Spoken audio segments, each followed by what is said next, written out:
Ahora vamos a conversar con don Pedro Pablo Kuczynski, a quien le haremos algunas preguntas relacionadas con este tema.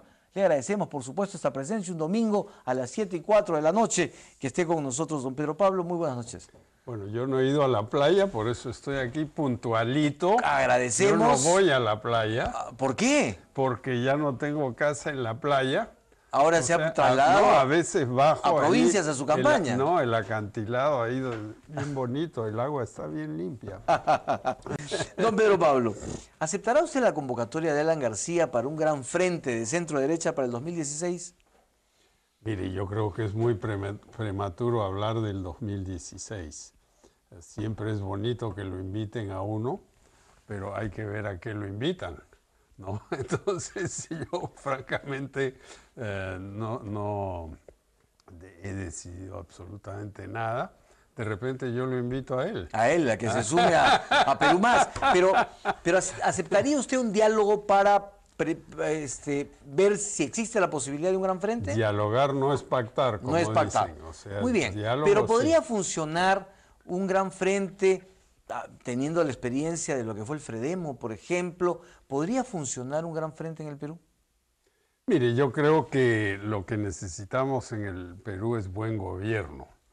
Lo que hay que garantizar para estas elecciones regionales y municipales que vienen ahora y las del 2016 para el Congreso y la presidencia es buen gobierno. Estamos viendo qué pasa cuando no hay buen gobierno en el caso de Venezuela. Lo estamos viendo en este momento. El país con las mayores reservas de petróleo del mundo, no hay comida, no hay papel higiénico, tampoco hay papel periódico, porque el gobierno no deja que se importe para hacer los periódicos. Han cerrado el internet en varias aplicaciones, han votado a CNN. El frente aquí de la izquierda dice que es el imperialismo americano. Perdón. ¿Cuál es una de las distribuidores más grandes de gasolina en Estados Unidos? Es Citgo, que pertenece a PDVSA. ¿Acaso el gobierno americano ha hecho un gesto en contra de Citgo? Nada. O sea, esta gente está ladrando contra un árbol donde no hay ningún pájaro o gato arriba. ¿Se refiere usted al frente de izquierda? Sí, yo creo que están completamente chiflados, francamente, ¿no? Chiflados. ¿Su análisis es equivocado? Sí, totalmente. El problema en Venezuela es económico y moral. Y yo creo que nuestro gobierno debe apoyar la Carta Democrática Interamericana, que dice que la democracia es fundamental para los derechos humanos. Y en vez de eso se han ido a Cuba a firmar esta cosa del CELAC, donde se dice que todo es relativo, ¿no? Cada uno puede tener el tipo de gobierno que quiera, por supuesto que puede, pero no autocracias, dictaduras, control de prensa, ese tipo de cosas. No. Bueno, ya me contestó usted sobre lo que piensa del Frente Amplio de Izquierda, pero vuelvo al tema de si usted tiene alguna identificación política, programática con Alan García, como para pensar que puede haber una base para dialogar. Mire, Alan García es una figura muy importante en el Perú, tuvo un segundo gobierno muy respetable. Hubo algunas cosas que no fueron tan respetables, que se están ventilando en este momento. Económicamente fue un éxito su gobierno, entonces sí estamos dispuestos a hablar. Pero yo creo que hay que cambiar el diálogo. El diálogo no es vamos a hacer un frente o no vamos a hacer un frente. El diálogo es tú vas a tener agua en tu casa, el tráfico va a seguir como está, la delincuencia está completamente fuera de control, extorsiones por todos lados. El otro día en Trujillo yo les dije, oiga, me gustaría que la industria del calzado fuese la más importante industria de Trujillo como lo fue, pero ahora ¿cuál es la industria más importante? La extorsión. Entonces tenemos que cambiar eso. Don Pedro Pablo, yo leía hoy día en alguno de los análisis que se hacía, que decían, bueno, muy probable de que acepte Antero Flores, muy probable que acepte Lourdes Flores, que ha estado conversando, no va a aceptar Keiko Fujimori, pero sí podría aceptar Pedro Pablo Kuczynski si le ofrecen una vicepresidencia, la primera vicepresidencia. No, a mí no me interesa eso. A mí lo que me interesa es el programa que se va a seguir. ¿Cuál es el programa? Esa es la única pregunta. ¿Y cuál es la garantía que se va a cumplir ese programa? Ahora, cuando se hace un gran frente, ¿es contra algo o a favor de algo? Así ¿No es cierto? Así es. Muy bien. ¿Están dadas las condiciones? ¿Existe algo contra qué luchar como para armar un frente? Mire, yo diría que sí hay algo contra que luchar, que es la inseguridad. Eso es fundamental. ¿Cree que el primer ministro, debe dejar su cargo después del entredicho con la primera dama? Mire, yo creo que todo esto es muy lamentable, pero yo creo a escala mundial es una pelea sin significancia. Lo importante que ha pasado en los últimos días es que el Parlamento en Ucrania lo sacó de una patada al señor Yanukovych, que era una especie de dictador, ¿no? Y eso es un ejemplo para lo que está pasando mucho más cerca de aquí, ¿no? Entonces, esos son los temas importantes. Sin embargo, el entredicho tiene cierto peso por una razón. ¿Quién manda en el gobierno? ¿Quién pone la agenda en el gobierno? Bueno, el presidente estaba afuera, pero claro, hay internet, hay teléfonos, ya, ¿no? ¿Y se justifica en todo caso que la primera dama le enmiende la plana al primer ministro? Bueno, yo creo que no es lo deseable, ¿no? La primera dama no debería aparecer en nada de esto. Porque habló prácticamente como funcionaria de Estado, habló sobre las relaciones exteriores, habló sobre el sueldo mínimo. El sueldo mínimo vital, que dicho sea de paso. Antes de entrar a eso, ya.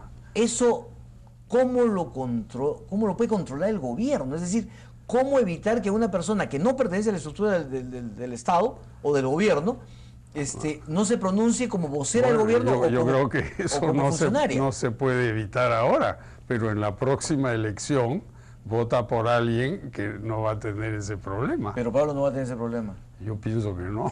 Usted piensa que no. Don Pedro Pablo, ahora sí entremos y dígame por favor si es conveniente, si se puede subir el sueldo mínimo vital. Yo creo que es absolutamente fundamental que suban los sueldos en el Perú en general. Los sueldos en el Perú son bajos. ¿Y por qué tenemos sueldos tan bajos? Por la presión de una masa laboral informal muy mal pagada que hace que los sueldos bajen. Si empezamos a darle a las pequeñas empresas, que son de lejos las que más empleo generan en el Perú, las condiciones para que puedan contratar gente que paguen tasas de impuestos más razonables, ahí podemos aumentar los sueldos, no solo el sueldo mínimo vital, sino los sueldos. Pero, ¿cuánto es el porcentaje de la población que gana el sueldo mínimo vital?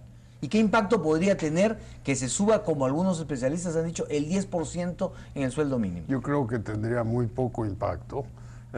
Yo creo que va a beneficiar. Muy poco impacto negativo. Muy poco impacto negativo. ¿Pero podría tener un buen impacto positivo? Sí, para el 8 o 9% de la población que gana ese sueldo. O sea, eso no le hace daño a la economía y sí le hace bien a la población. Hay mucha gente que gana debajo del sueldo mínimo vital. Mucha gente. Ahora, subir ese 8%, a ese 8%, como ha dicho usted, un 10%, ¿generaría que se caiga 10% del empleo en el país? No, para nada. ¿Eso ha dicho el Banco Central de Reserva? No. ¿Se ha equivocado? No, yo creo que aquí se está exagerando. Yo creo que el tema central aquí es la informalidad de las pequeñas empresas. ¿Por qué? Porque les cobran impuestos demasiado altos a la renta, demasiado alto. 30% ninguna empresita puede aguantar eso, ni 20%. Hay que bajarlo a 10%. Hay que empezar a bajar el IGB, pero tiene que haber un plan integral. ¿No existe? ¿No hay? No hay un plan integral, hay algunos esfuerzos aislados, pero hay que tener un plan y ahí se puede empezar a subir los sueldos, no solo el sueldo mínimo vital, los profesores están mal pagados, los policías están mal pagados, hay un embalse de sueldos en relación a la inflación de los últimos 7, 8 años, que ha sido baja, pero aún así hay un rezago. Los médicos, el Perú exporta médicos, exportamos médicos. Porque aquí no ganan lo suficiente. Porque aquí no ganan lo suficiente, salvo si están en el sector privado en un gran hospital. Pero, y entonces es pertinente preguntarle, ¿es una locura comparar el sueldo de un ministro con el de un maestro? ¿O decir que Mire, no deben tener relación? La primera dama, que tiene derecho a opiniones sobre eso, pienso, ella dice, bueno, lo importante es el sueldo del ministro, no lo otro. No el de los maestros. ¿Y tiene razón? Bueno, yo creo que los maestros están muy mal pagados en el Perú. El sueldo promedio de los maestros es 1.200 soles. Eso es bastante debajo del ingreso per cápita promedio del Perú. Entonces, ¿cómo queremos que los chicos tengan una buena educación si los maestros están muy mal pagados y no tienen ningún incentivo para mejorar, salvo este sistema que se puso en el gobierno anterior de la carrera magisterial, que es impopular, pero es efectivo y ha subido algo la meritocracia. La meritocracia, algo, un 10%. Ahora, ¿hemos retrocedido en eso? ¿Este gobierno no impulsó que se continúe con eso? Hicieron un cambio en la ley, pero en realidad es lo mismo, es el mismo sistema. Don Pedro Pablo, la desaprobación del presidente ha subido a 71% y la aprobación se ha caído. Tenemos el cuadro, por favor, de la aprobación del presidente para verlo muy rápidamente. Si fueran tan amables, ahí está. Ya. El presidente ha pasado en desaprobación de 66 a 71 y la aprobación ha caído de 26 a 21. Ya, eso se debe a que la cifra de enero que ustedes ven ahí estaba muy influenciada por el fallo de la Haya, ¿no? Y después ha venido todo esto que, estamos comentando. ¿Mal ahora. manejado el tema de los sueldos? Yo diría que es absolutamente necesario que los altos funcionarios técnicos del Estado ganen mejor. Pero como dijo Keiko en una entrevista hoy en El Comercio, el sueldo del ministro no es tan importante, es el de los altos funcionarios lo importante. El ministro es un funcionario político que puede durar 3 meses como puede durar 2 años o 3. Así es, yo fui ministro de Belaúnde 2 años y pico y tengo unos magníficos recuerdos de eso, pero yo ganaba $200 al mes y yo era joven, era un profesional joven y con $200 no me alcanzaba. Ni para tener teléfono. Cuando ya el banco no me quiso dar más préstamos, bueno, le dije, arquitecto, lo quiero mucho, pero se acabó, ¿no? Entonces yo sí creo que a la larga debe haber una remuneración mejor, sobre todo para los altos funcionarios. No necesariamente para los ministros. Yo creo que lo que se hizo mal aquí fue no enfrentar el tema, no tanto del sueldo mínimo vital, que es parte de eso, maestros, policías, enfermeras, y se hubiera hecho un reajuste gradual de los altos funcionarios. Si los ministros se hubieran aumentado el sueldo al final, y ya no para este gobierno, sino para el siguiente, hubieran quedado muy bien, porque entonces ahí se veía que estaban pensando en el país y no en sus bolsillos, ¿no es verdad? Ya, ahora, miren, muchos de estos ministros, por ejemplo, Jaime Saavedra, el ministro de Educación, excelente persona, él es un funcionario, él no es un hombre de dinero, ¿no?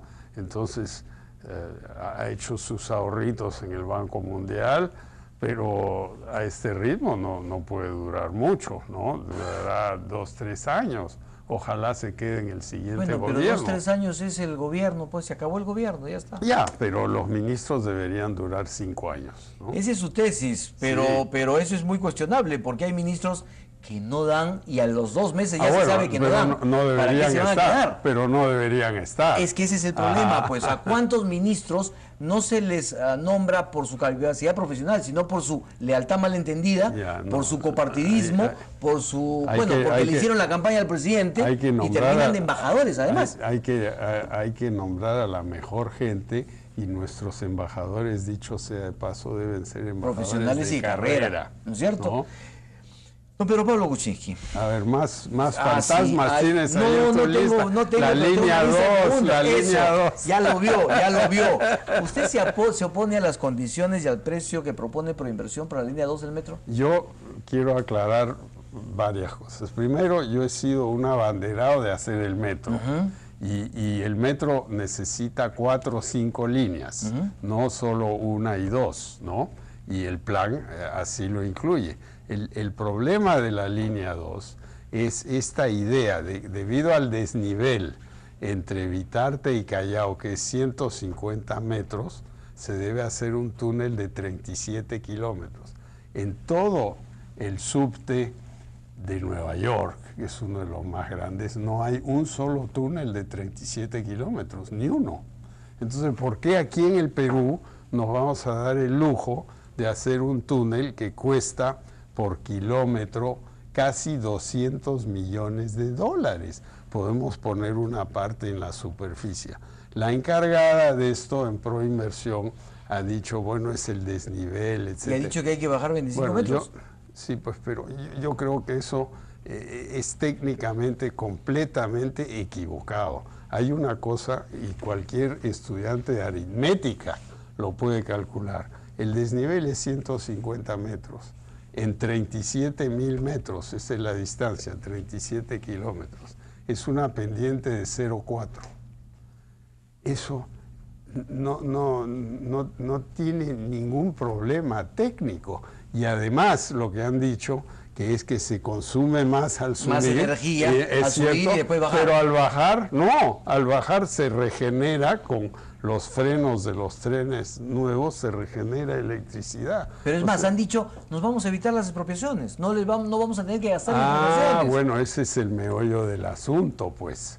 Pero si se va por la línea férrea existente, habrá algunas expropiaciones, sin duda. Y dice, bueno, la línea férrea está muy lejos. No, la línea férrea está a 2 cuadras de la avenida por la cual quieren poner el metro. El metro. Esto es un problema de una concepción técnica equivocada. ¿Es mal diseño? Yo no soy ingeniero de subterráneos, no soy ingeniero, punto. Pero yo creo que no solo hay que ver el diseño del punto de vista de ingeniería, pero desde el punto de vista económico. La línea 1, que la empezó Alan García en su primer gobierno, fue muy criticada, etcétera, etcétera. La línea 1, que cubre la misma distancia, se ha hecho a un costo que es 1/3 de esto. Y está terminada ya y los trenes están corriendo. ¿Qué hay que hacer entonces? Yo creo que hay que revisar las diversas alternativas que hay. No hay solo una. Don Pedro Pablo. Y nos quedará plata para hacer la línea 3, la línea 4, que eso es lo que hay que hacer. ¿Y un canal de Panamá, ha dicho usted? Bueno, no, el 6.500, que es lo que cuesta esto, y según Caretas se podría llegar a 10.000. Es bastante más que la refacción de todo el canal de Panamá que está en discusión en este momento. Don Pedro Pablo, el Banco Central, el Banco de Crédito del Perú ha dicho que en enero la economía creció 4.8, menor al 5.2 de diciembre, en un mes donde cayeron las ventas de autos, las importaciones. Los despachos de cemento, la recaudación del IGB apenas incrementó en 0.8 en enero. ¿Qué pronóstico tiene usted de crecimiento? ¿Es difícil la situación que enfrentamos? Yo creo que lo que necesitamos para crecer es inversión.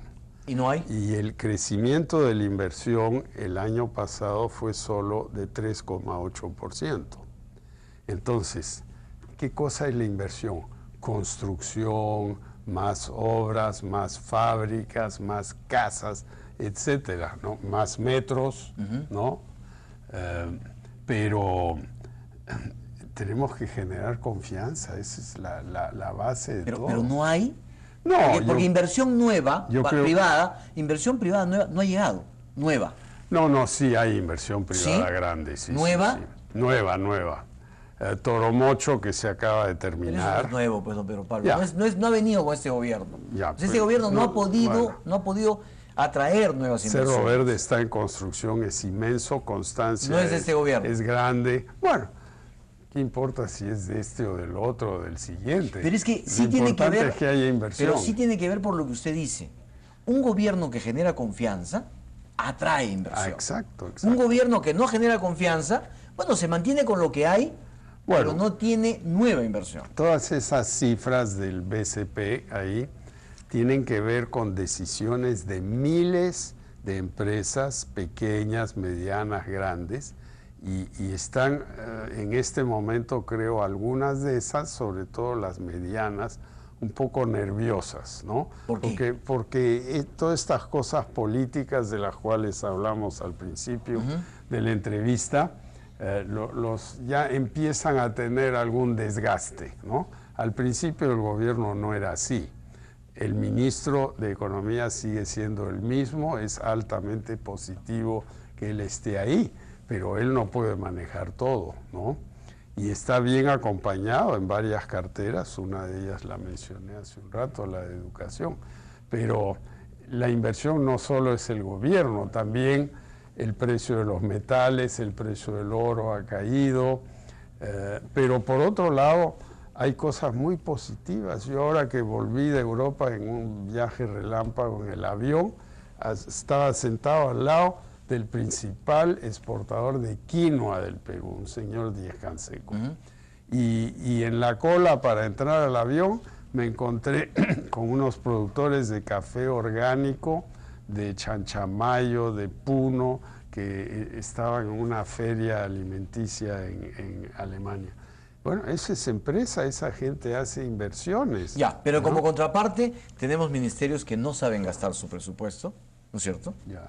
Tenemos, ya le digo, inversión que no llega. Tenemos concesiones que se postergan y se postergan, gasoducto, bueno, metro. Es mejor que se postergue la línea 2 hasta que salga mal, ¿no?